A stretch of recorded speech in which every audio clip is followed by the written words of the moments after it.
Good morning and welcome to the DFS Army YouTube channel. I'm Razzle11 and you can find me on X at Razzle11Grinds.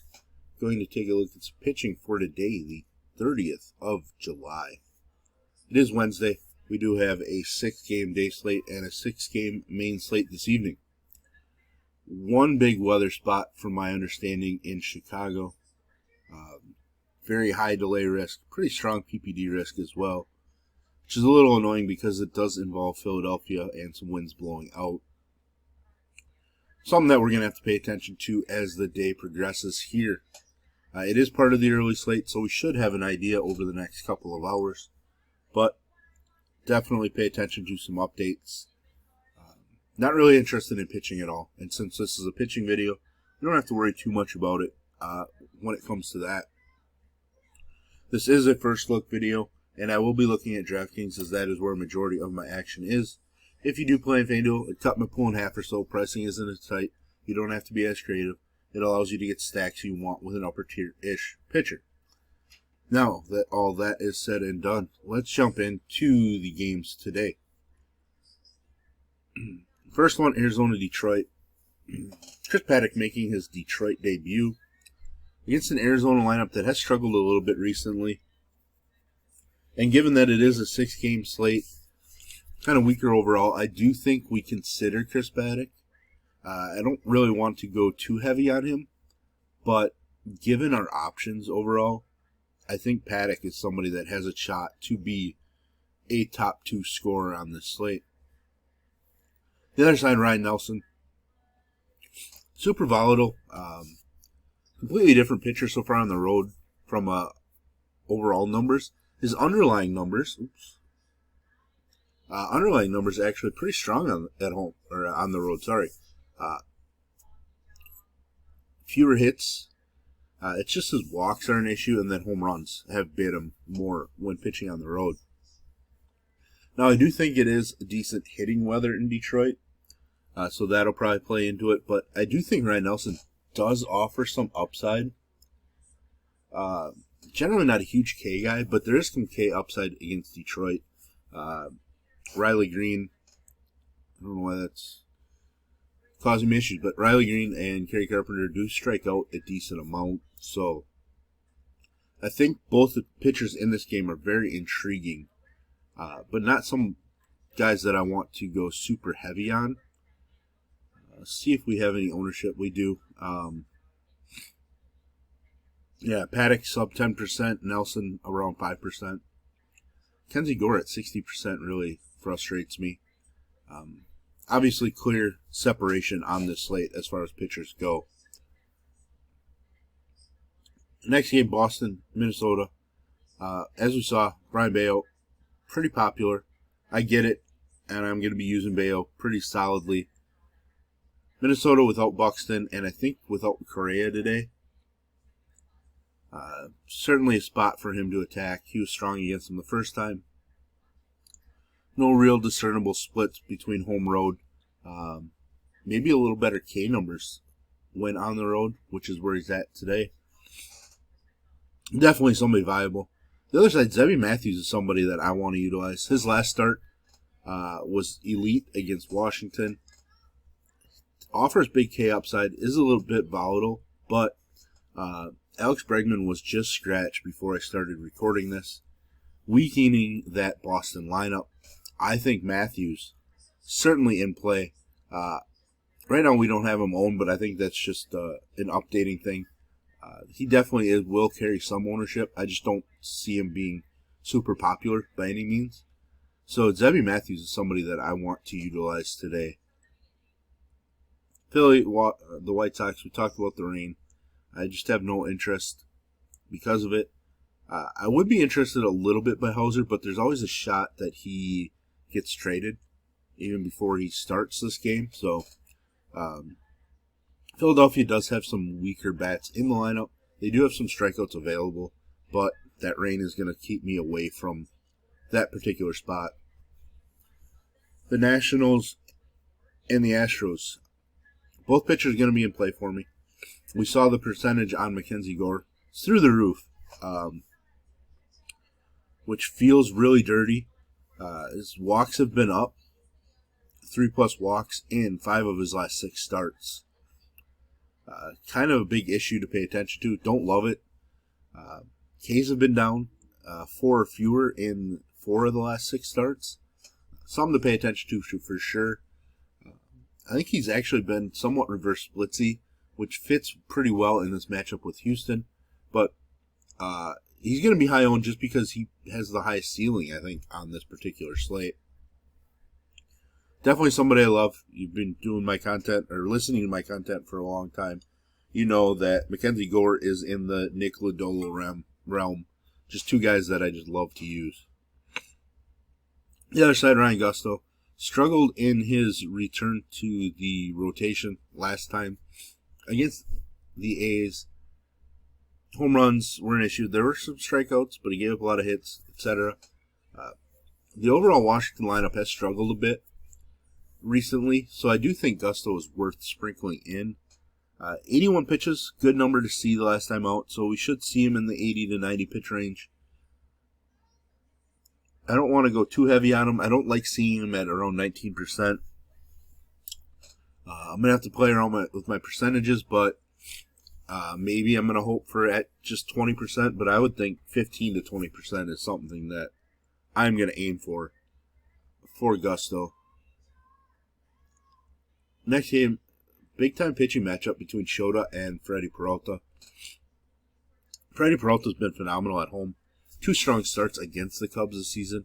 His home numbers just spectacular as far as a run prevention, whip number.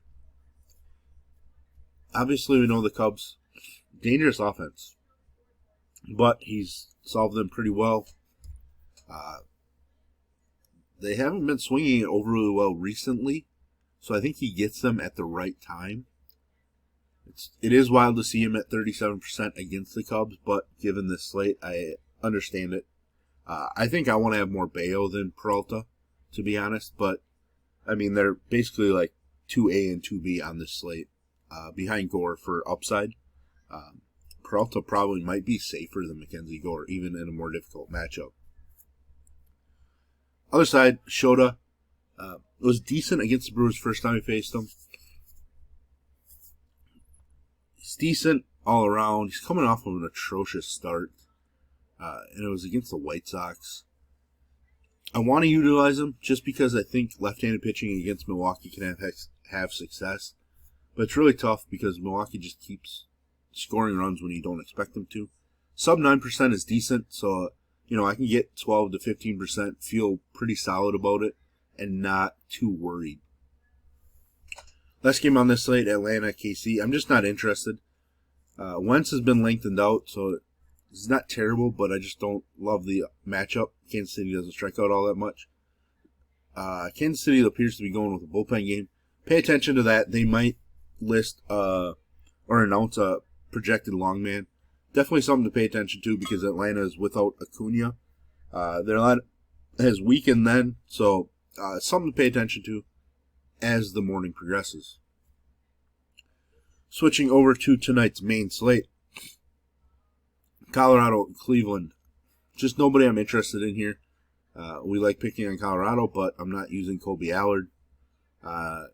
He might just go 2 to 3 innings. He's been used out of the bullpen. And I'm not interested in Kyle Freeland, even though I don't mind picking on Cleveland. Tampa Bay, New York. Interested a little bit. Littell, I don't know if he has enough upside. He's just generally pretty good at run prevention. He's coming off of a rough start in Cincinnati. But he's just not a big K guy.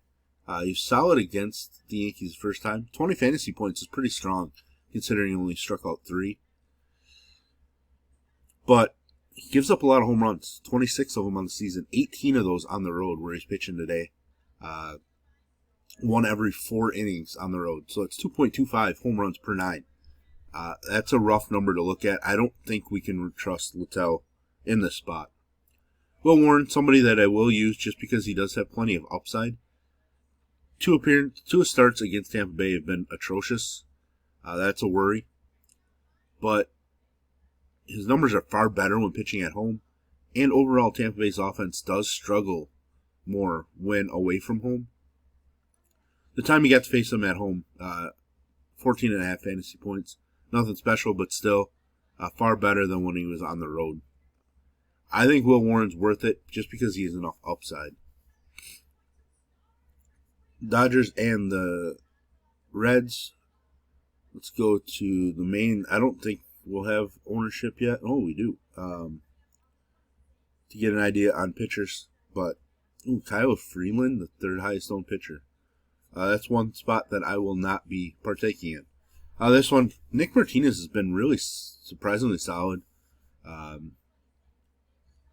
Lodolo struck out a bunch of Dodgers. Dodgers are striking out a ton right now.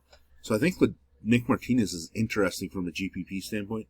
His numbers at home have actually been better than on the road, which is shocking to see in this ballpark. So I think a sprinkle of Nick Martinez makes sense. Sheehan, I'm just not going to get there as a long man because Ohtani could end up, 4 innings, kind of derailing any kind of upside Sheehan has. He's not a bad pitcher. It's just the situation just does not help.